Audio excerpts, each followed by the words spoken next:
welcome to this week's episode. So, this week I'm going to be doing a challenge flight. I'll combine it with the last elements of programming the FMS or FMC and do a challenge flight as well. I just thought I might kill two birds with one stone. So, we'll be doing the Innsbruck approach. I will be taking off from Vienna. My first time actually trying this and going there. So let's have a look and see how we go about it. As you can see there, I've loaded up TopCat. TopCat is what the tool I use for my weight and fuel calculations. So there's so many tools you can use. You can use SimBrief, you can use TopCat, you can use. There's so many. I don't even know all of them offhand, but I like to use TopCat because it's pretty straightforward and it's basically so easy to use. It's not very complicated. SimBrief I find it a little bit complicated, but TopCat is very straightforward. So I'll put the links on where you can download TopCat on the description below.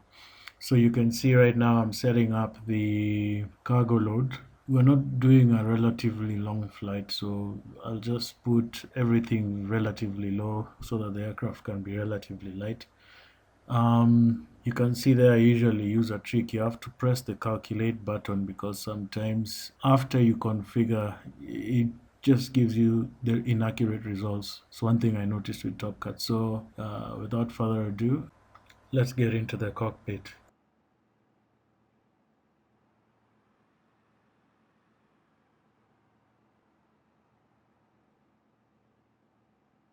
So I set up my position of the camera there very well.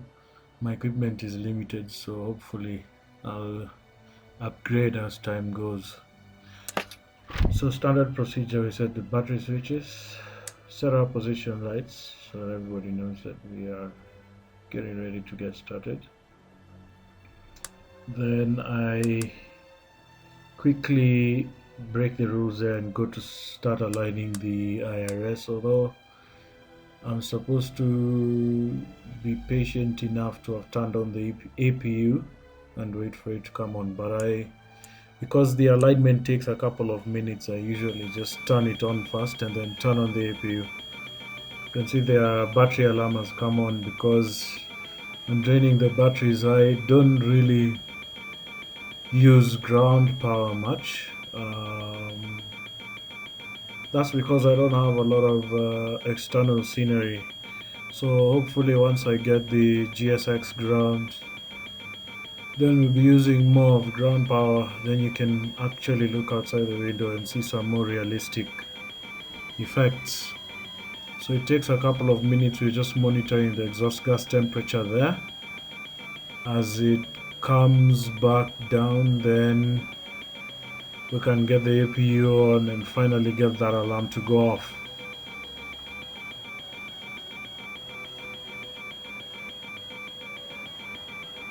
Finally the APU comes on the bus, then we now on APU power, so the alarm finally has gone off, so we proceed with the rest of the startup.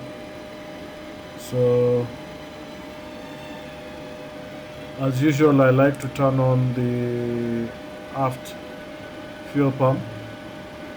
That's so that it can feed the APU. We don't need to turn on all the fuel pumps. So we can proceed with the rest of the startup. So you can see there I do the fire test. That's just to check all the alarms of the fire test are working. Then I arm the emergency lights.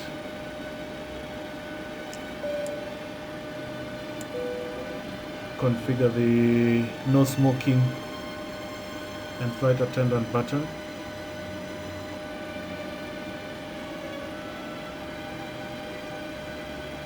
Then I go there to check the fire extinguishers, 3 greens, 2 for the left and right engine and the last one for the APU. Then I can do a cargo hold fire test and switch it off with the master caution warning lights. Um, so those are the tests. One is actually for the fire extinguishers in case there's a fire in the engines or one of the generators. That indicates.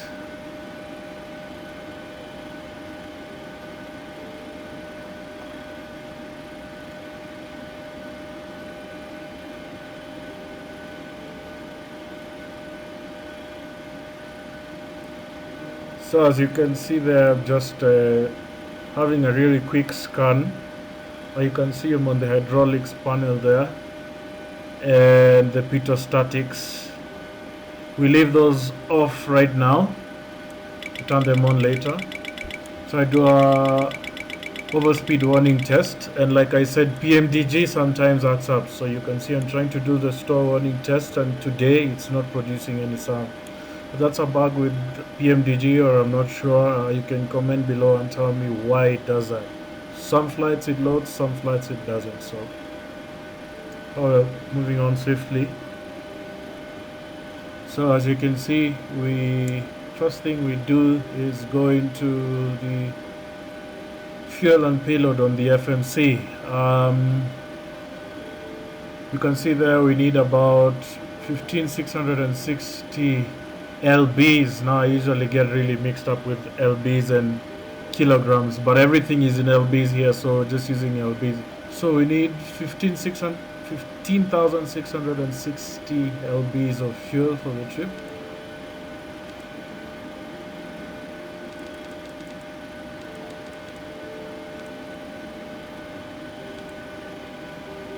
We're gonna need roughly 2.9 tons, well, in lbs. I usually put the lighter load in the aft cargo so that the plane is more well balanced. Then the heavier load, which there is 7.8 tons, we can put it in the forward cargo hold.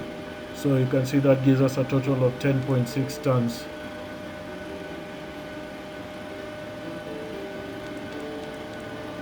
We'll be going with 90 passengers, so take out 7 in first class, that's 83. So gives us a pretty good balance there. I usually like to close the doors at this point. We've got our load sheet, so now we just go ahead and program the IRS position. So now you can see there we have our air arc cycle. It's up to date. In a real life scenario, if that is out of date, you'd have to talk to your flight engineers or your mechanics to sort that out. So we go ahead and put in our initial location. You can see it's not picking our gate. I'm not sure why. I don't know, maybe the FMC data is outdated. So you don't always have to put in the gate. You can just put in the coordinates of where you are by exactly doing what I've just done, and this system will automatically know its position. So now we go and set the destination, as you can see there. Then we put in our flight number, and I'm going to use a shortcut here. Now, if you noticed in the beginning of the video, I exported the route, the flight plan route, using Navigraph. So you can export it and save it on the routes file on PMDG, then just simply import it straight to the FMC from here. If you're doing a long route, that will save you 15-20 minutes. So you can see we've loaded the flight plan. So now we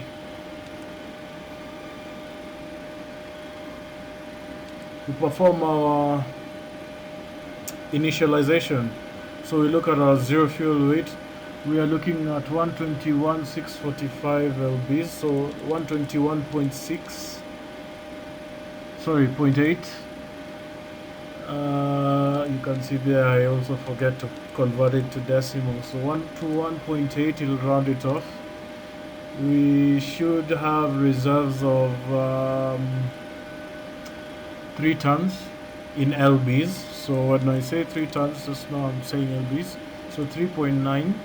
Our cost index is 30. So this can be determined by your airline and the particular version of aircraft that you're flying. So the 800, fairly new, it's more economic. The number will be lower, or rather higher for an older plane.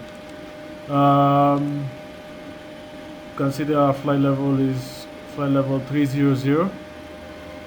We'll be having winds 115 degrees, 5 knots. Then we go ahead and set our N1 limit. So you can use the 24K derated takeoff.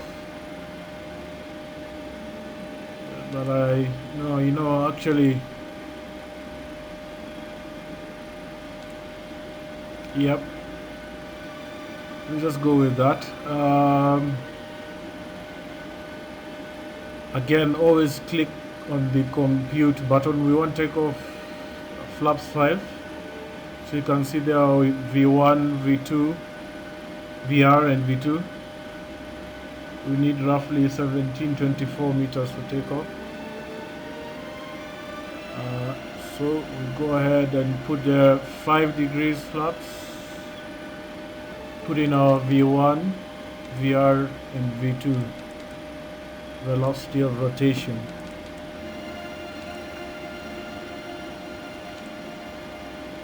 Right, and the callouts.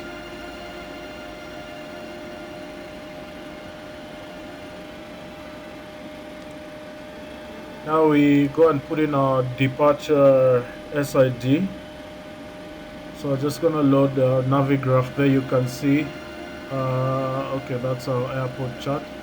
So we're going to the OSPE 3D. So I don't know why, for some reason, I'm not sure whether the export from Navigraph loaded the SIDs and the stars, which I discussed in the last video. So we've put in the OSPE 3D. There's no transition there. See, it tells us unable 205 knots.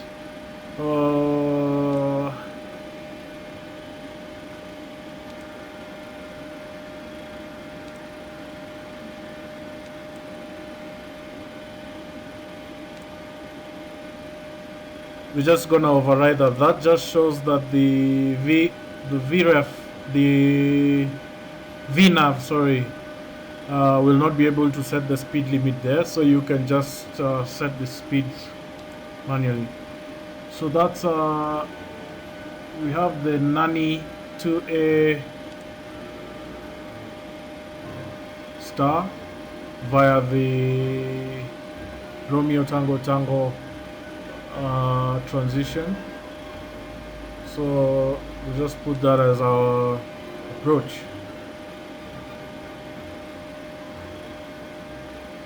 Again, you get that unable to 50 knots warning, so that means VNAV will not be able to set the speed limit there, but it's alright.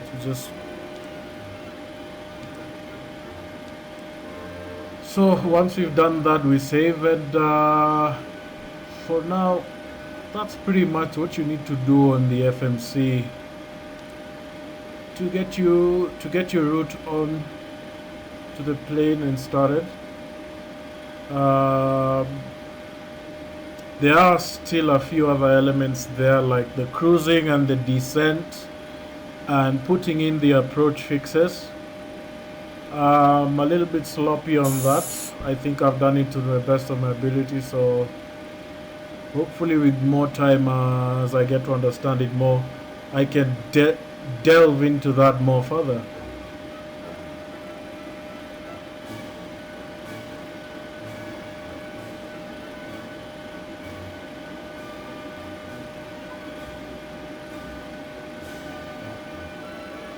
So there is our departure chart.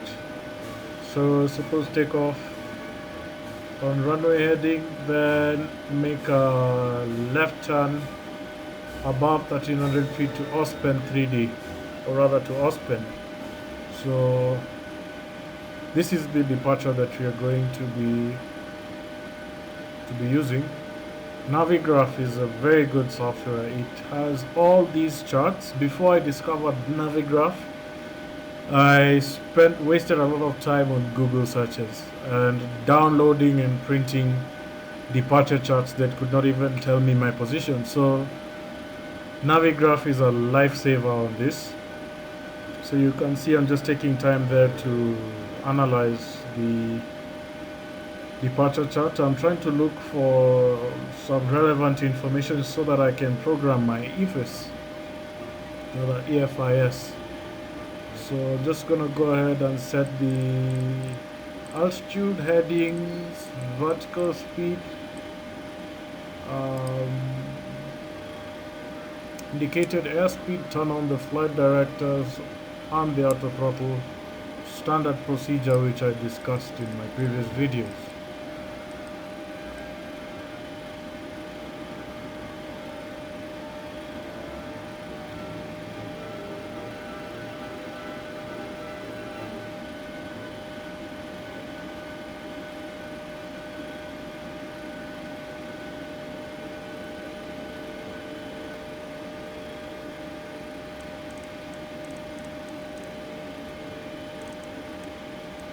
Okay, I know here I'm supposed to put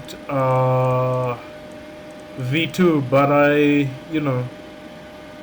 usually just go straight and put it at 200 knots, because once we pass 200 knots, then we is when we can fully put the flaps up. And with the rate of climb that we usually key in, by the time you get to 200 knots, you probably taken off with the speed of V2. So I usually just put it at 200 knots. Save me a lot of headache, because I'm usually very busy during the takeoff, considering I do not have a co-pilot because I'm on a simulator, and I still don't have FS2 crew for the Boeing, so I'm practically doing everything by myself. So this reduces the workload greatly. Set the brakes there to reject takeoff.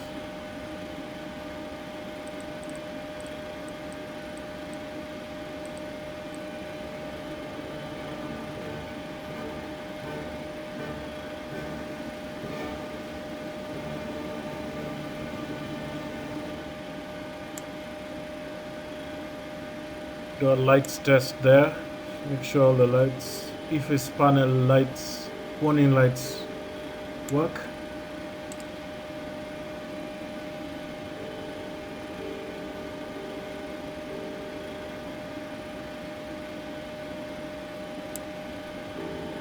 Turn on the yaw dampers there. Yaw dampers usually are the ones that control the left or the right movement of the nose.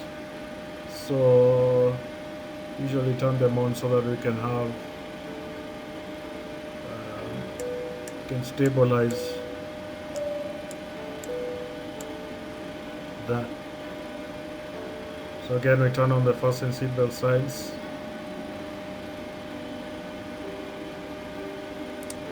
We turn on the window heat. So as standard procedure, those must always be on, whether it's boiling hot or not.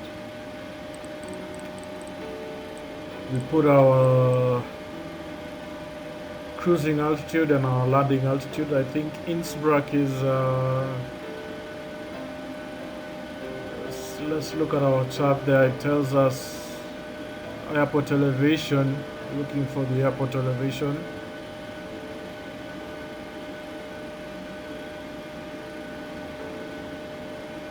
Right there you can see it's 1907, 1907 feet. So we set that as our landing altitude. You can check the pressurization difference. I forget to zoom in there, but you can check the pressurization difference with that gauge on the side there. Make sure it's 0, so that the pressure inside and outside the plane is relatively the same.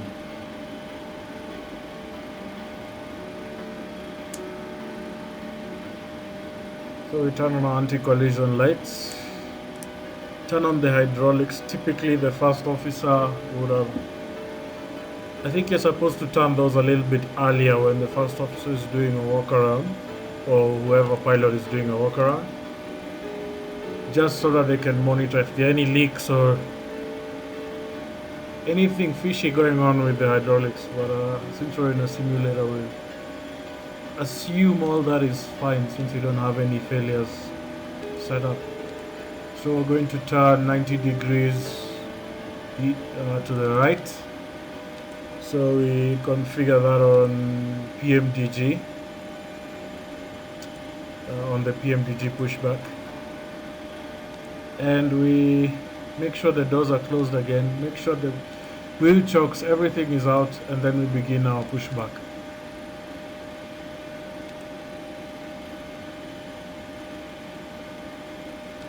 And ground, cockpit.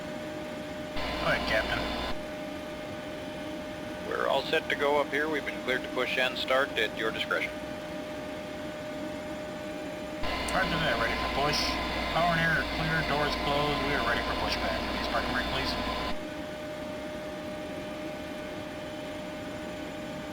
Okay, parking brake is off, cleared to push.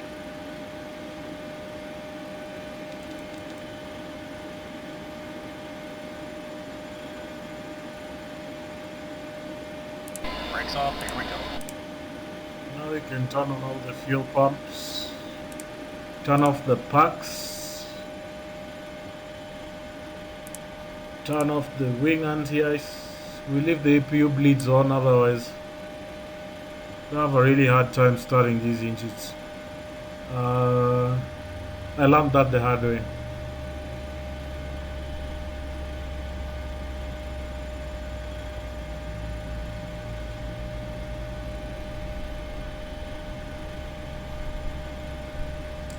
So once N2 gets to 25%, we turn on, push up the fuel cutoff, or rather put in fuel into the engines and get the engines going.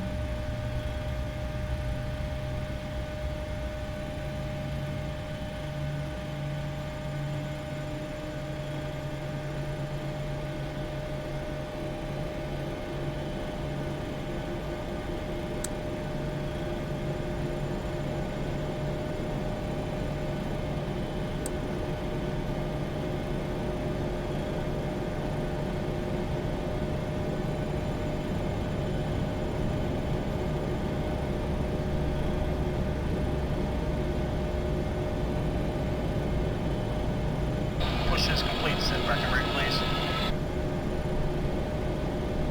Alright, brakes are set and pressure's normal. Okay, sir, tow bar is off, pin is out, watch for the pin on the right. Alright guys, thanks. You're cleared to disconnect. We will be watching for the pin and the release from guidance on the right side of the airplane, and we'll see you guys next time through. So we set our flaps there for takeoff, flaps 5.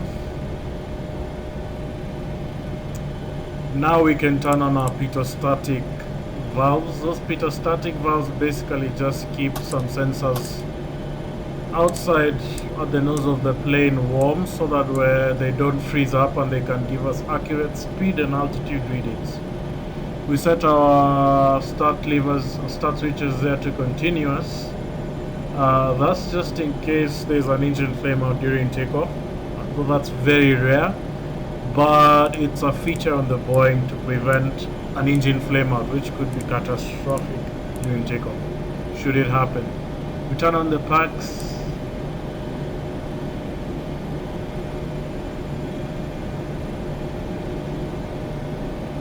We just do a quick overhead scan, see if there's anything we've left out. We do an EFIS panel scan as well. We set our QNH, which is 1013 or 29904, 1013 kilopascals.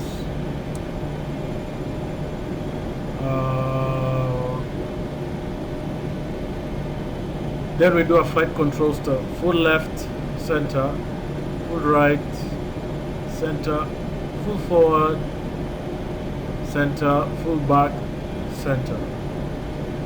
The flight controls and the rudder checks.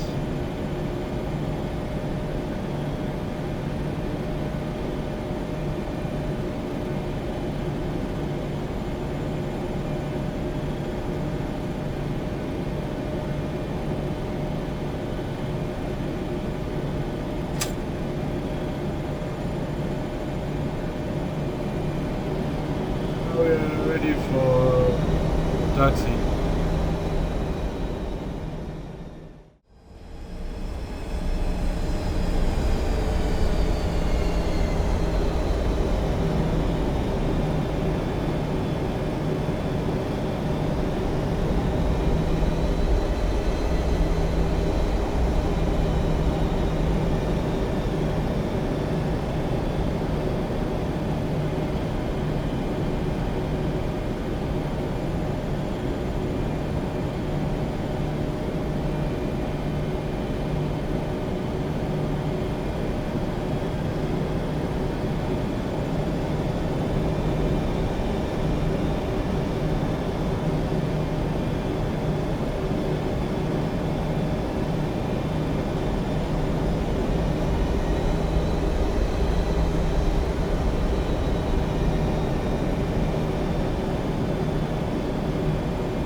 By the way, the lovely scenery you see there is flight Tampa scenery of Vienna. So flight Tampa have done a pretty good job there.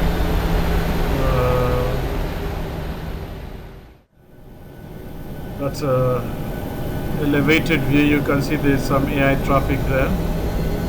So the Vienna airport is quite simple, though it took quite some time to taxi to the runway there.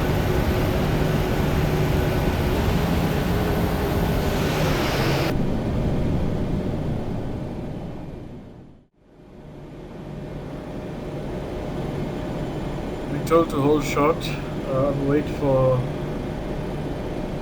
the plane in front of us to take off, so we just watch him go and then we line up and take off.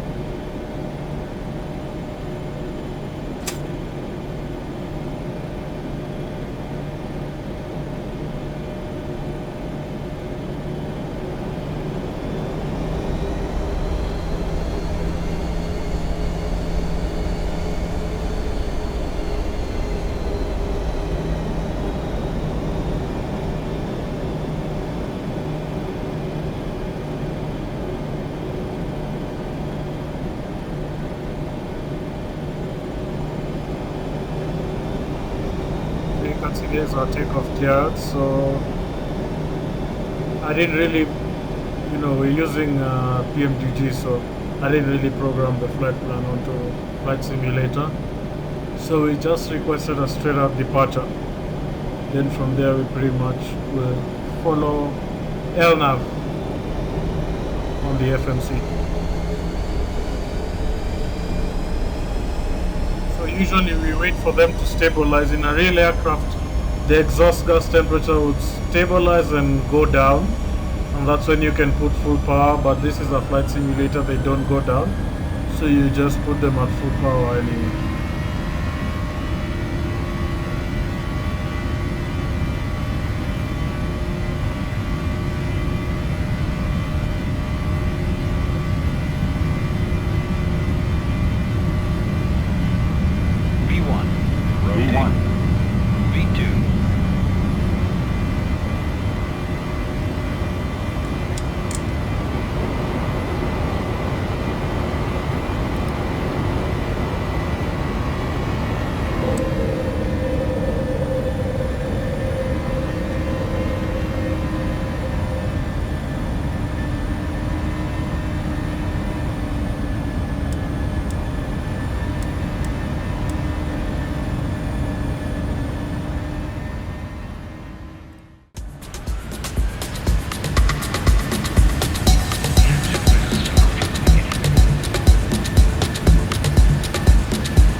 begun our descent.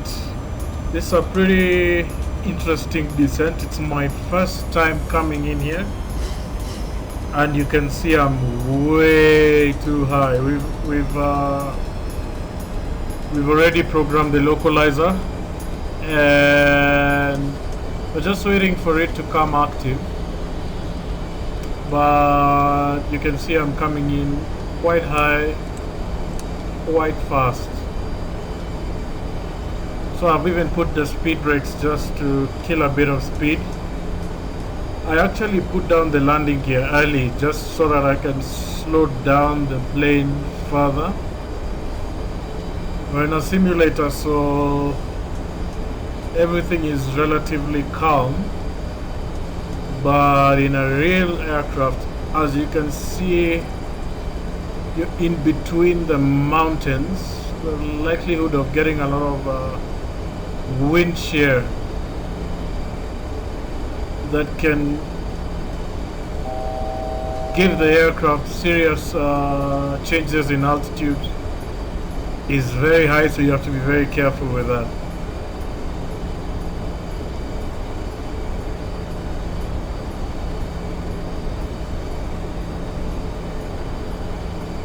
So as you can see, our descent is quite steep. You can see our localizer has come active. We are slightly too high and we are slowly losing it. So like I said, it's my first time doing this approach. Now we could have opted for the even more difficult option. Instead of landing on runway 26, we go all the way around and come back and land on runway 08, but that's a bit challenging. For my first time, I'm going to try runway 26, and then for my next approach, I'm going to try it from the other side, so which will require us to go roughly over to the edge on the mountains on the left and make a descending right turn onto the runway. So that's quite complex for the first time. I don't want to mess things up, so I'm just gonna go straight in from here. You can see we've completely lost the glide slope. We are way too high, so I compensate for that drastically. So if you were to be actually in the plane, it would be quite an uncomfortable ride for the passengers, with their ears popping and everything. But anyway, first approach, so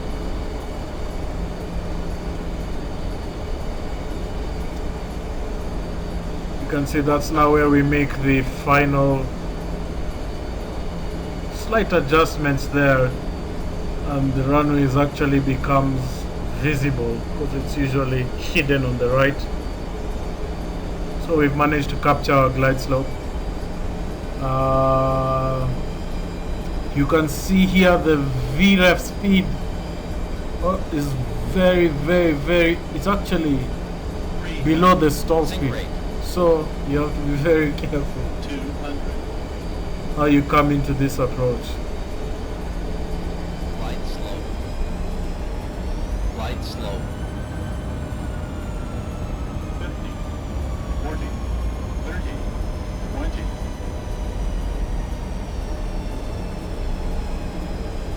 10.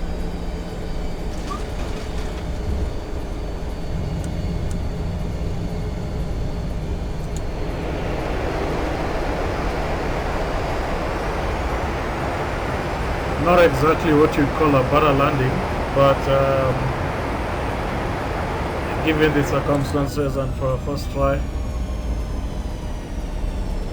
that's not bad. That's at least, you know, it's well below it's well below 300 feet per minute as far as I'm concerned, so that's okay for me.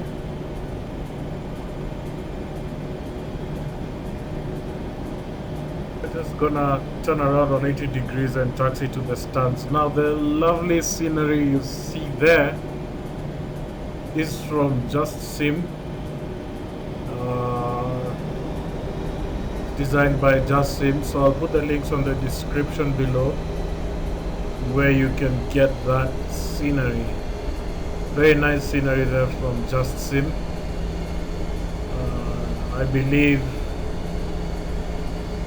that should be the latest or one of the latest updates to the Innsbruck scenery. Now, for some reason, during the replay, the PMDG 737 does not actually show the flaps and slats action. So again, I don't know why that happens. You could probably advise me on the description below. So I guess that sums up the challenge approach. We made it in one piece. We should be doing another one on our next video. Then hopefully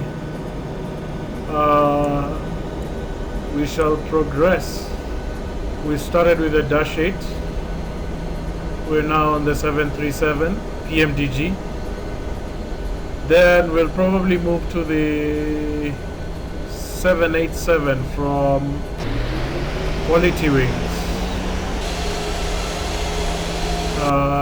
That should be the next aircraft. And we're going to repeat the same processes. In the meantime, we're just going to be doing challenge flights with the ones that we've covered. So stay tuned. If you like my content, please like and subscribe, share it. See you in next week's video.